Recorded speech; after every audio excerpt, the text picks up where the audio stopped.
He just cleaned the hands out.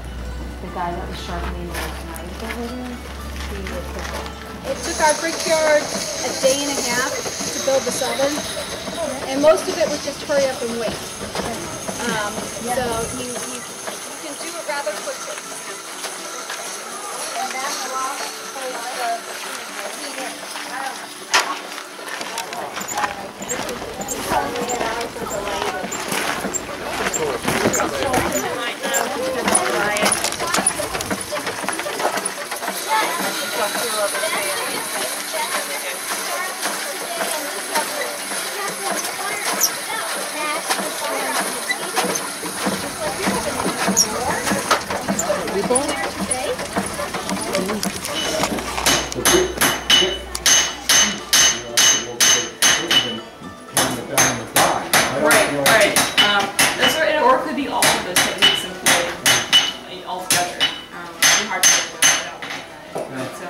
yeah, definitely ask the dentist about that. They'll be in the shop tomorrow.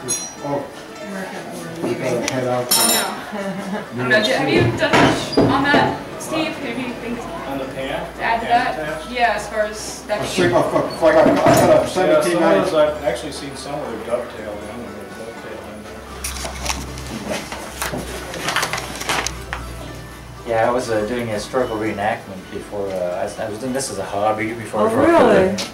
And we do wargaming, French and Indian War wargaming on snowshoes in winter up in Vermont. Oh, yeah? So you're part of the Vermont Snowshoemen? No. Okay. No, we're coming to raid the place from New France. Okay. Gotcha. It was good fun.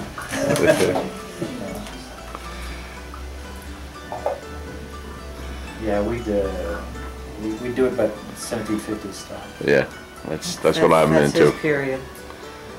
What's the powder she's putting in? She put flux over that seam before applying the soldering iron. It's the flux, the pine rosin. Pine rosin is a good material for us as a flux. Other types of soldering might require other fluxes because they're working at a different temperature. But for us, pine rosin is ideal. It melts at a temperature that is very close to our solder. We're working now at about 430 degrees Fahrenheit. That's much higher than traditional solder, but we're using lead-free solder today, so it requires more heat than the ideal 2 parts tin, 1 part lead solder. Ours is 96% tin and 4% silver, but rosin still works very well for that. Yeah. If you look at a blacksmith welding or even someone brazing, doing like silver soldering, they'll use borax instead, which will melt and have the consistency of molten glass because of the temperatures they're working at. But we're not working with those temperatures. But she's soldering the bottom of small cups to make them tight so they don't leak.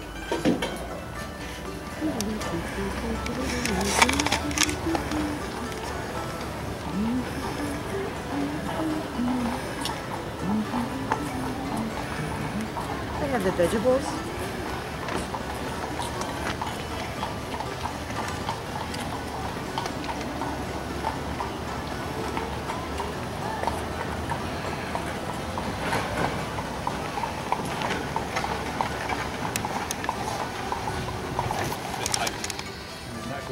They're not glue. No. Glue in the 18th century is high glue. It's water soluble. You can't use it for anything like it wet. How long does it take? Depends on the particular size of the container. It also depends on what it's intended to hold. If you're making containers for dry goods, especially coarse dry goods like nails or potatoes or hats or shoes, you don't have to be very precise at all about the shaping of pieces. Gaps are fine as long as they're smaller than what you're putting in the container. So they take less time to make containers for dry goods or for powders like flour or gunpowder. This particular container here, which is actually a modern cask that we're doing some repair work on, is roughly the size of a beer hogshead, which is a 54-gallon container. In a production shop, for a cooper making that same size unit over and over without interruptions, that should be about 7 hours of work. Are the commercial ones being built now, are they fully machine made or are they assembled by hand after they're shipped? Well, yeah, they're assembled by hand in the sense that they haven't invented a machine yet that can take all the separate pieces and stack them up. But that's all the handwork. As far as once the pieces are assembled within the rings, there's machines that are used to do the bending. There are machines that are used to turn them to level the ends and cut the grooves in. There are machines that shape the staves. So you have laborers who move the pieces of wood from one place to another, what have you. But it's, in terms of the actual shaping of anything, it's all machine work. And are they more uniform in the width, or are they? No, this is machine-made cask right here. You're still dealing with the fact that trees don't grow symmetrically. So as you cut it up into boards, especially if you're trying to maximize the volume of timber that you get out of the tree, you don't get uniform stock. So the machines are designed to adjust to the width of the board that you feed into them. The coopers also make you bands that go around? Yes. Okay. Yeah, in that case, we'll buy the material. It comes to us as flat strap.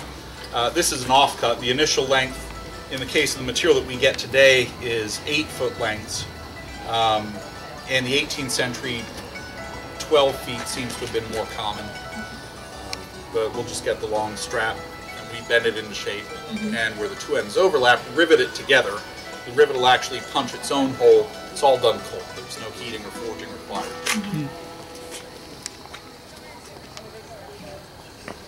Do you have a sample of that rivet? Yeah. Not very exciting. Now, of course, today we're dealing with modern manufactured rivets. In the 18th century, you go to the store and buy them as well. They would probably be imported from a manufacturer in England, whereas the hoop iron itself, the flat strap, is being produced here in the colonies by mid-18th century. So you can just pound that through? Yep. And make it drill it. Yep, and then just peen it over. Yep. Couple.